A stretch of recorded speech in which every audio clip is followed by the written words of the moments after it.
জাটিঙ্গা কোয়ারিতে অতিরিক্ত পাথর উত্তোলনের অভিযোগ। সরকারি অনুমোদন 7 লক্ষ কিউবিক মিটার পাথর উত্তোলনের। বাস্তবে প্রায় 15 লক্ষ কিউবিক মিটারেরও বেশি পাথর তোলা হয়েছে, যার ফলে রেল ও সড়ক যোগাযোগ নিয়ে শঙ্কা দেখা দিয়েছে। আসামের কাছাড় জেলার বরখলা বিধানসভা চক্রের জাটিঙ্গা এলাকার একমাত্র পাথর কোয়ারি ঘিরে অবৈধ এবং অতিরিক্ত পাথর উত্তোলনের অভিযোগ সামনে এসেছে।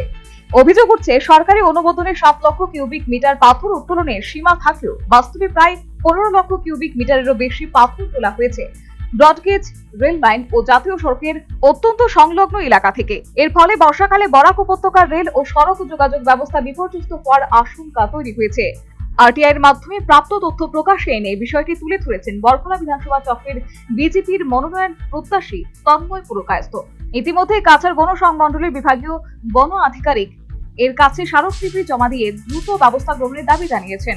তন্ময় পুরকায়স্থের অভিযোগ, জাটিঙ্গা মাইনর মিনারেল ইউনিট 1 এলাকায় দিনরাত অবৈধভাবে পাথর উত্তোলন চলছে, যা মহাসড়ক ও রেলপথের খুব কাছাকাছি।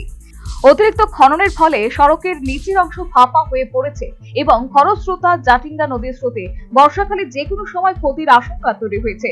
এতে বরাক সহ উত্তর পূর্ব ভারতের সঙ্গে যুক্ত অন্যতম গুরুত্বপূর্ণ এই যোগাযোগ ব্যবস্থা বিপদের মুখে পড়তে পারে বলে দাবি তার।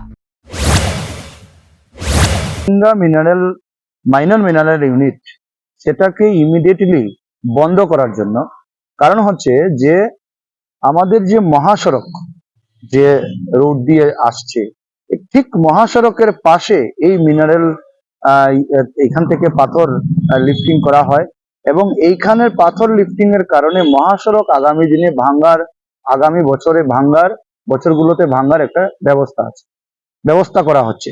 2 নম্বর আরেকটা হচ্ছে যে এইদিকে ওই পাশে যে রেলওয়ে লাইন আছে, ব্রডগেজ রেলওয়ে লাইন, এই ঠিক ব্রডগেজ রেলওয়ে লাইনের একদম পাশে গিয়ে আপনারা দেখবেন কোনো সময় রেলওয়ের মধ্যে দিকে গেলে আমরা দেখি একদম পাশে এখানে পাথর লিফটিং করা হচ্ছে।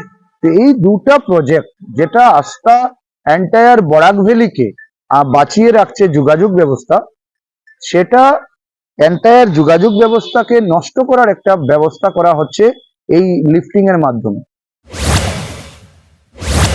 এছাড়া মহালদার অপূর্ব রাজকুমার ও মাসুদ আহমেদের নেতৃত্বে একটি চক্র এই অবৈধ খনন কার্য চালাচ্ছে বলেও অভিযোগ তোলা হয়েছে। আরটিআই তথ্য অনুযায়ী যেখানে সরকারি নথিতে 7 লক্ষ কিউবিক মিটার পাথর উত্তোলনের অনুমতি রয়েছে, সেখানে বাস্তবে প্রায় দ্বিগুণ পরিমাণ পাথর তোলা হয়েছে বলে দাবি করা হয়েছে। আমরা যে রিপোর্ট পেয়েছি যে আমার বরখলা কনস্টিটিউয়েন্সিতে একমাত্র যে এখানে 7.5 লক্ষ কিউবিক মিটারের পারমিশন ছিল, সেখানে গত যে টেন্ডার হয়েছে সেখানে ঠিক ডাবলেরও বেশি করা হয়েছে। সেটা করা হয়েছে 15,18,000 কিউবিক মিটার।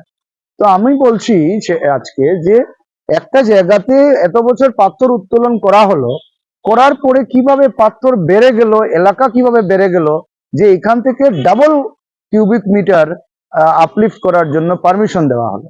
তো সেই 2-3টা বিষয় নিয়ে আমরা কথা বলেছি আজকে ডিএফও মহাশয়ের সাথে এবং উনি বলছেন যে উনি ইমিডিয়েটলি এটা ব্যবস্থা নেবেন এবং একটা বাউন্ডারি উনি দেবেন, যাতে এই বাউন্ডারির বাইরে এখানের যে মহালদার যাতে বাউন্ডারির বাইরে গিয়ে গভর্নমেন্টের দেওয়া বাউন্ডারির বাইরে গিয়ে যাতে উনি লিফটিং করতে না পারেন এবং মহাসড়ককে এবং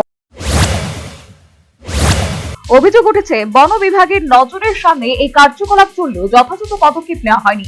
যদিও ডিএফও জানিয়েছে নির্ধারিত 7 লক্ষ কিউবিক মিটারের সীমার মধ্যে উত্তোলন নিশ্চিত করতে সীমানা নির্ধারণের প্রক্রিয়া চলছে। এই ঘটনায় বন বিভাগের ভূমিকা নিয়ে প্রশ্ন উঠেছে স্থানীয় মহলে। প্রশাসনের দ্রুত ও নিরপেক্ষ তদন্তের দাবি জানিয়েছে এলাকাবাসীও। Bureau report, news vanguard.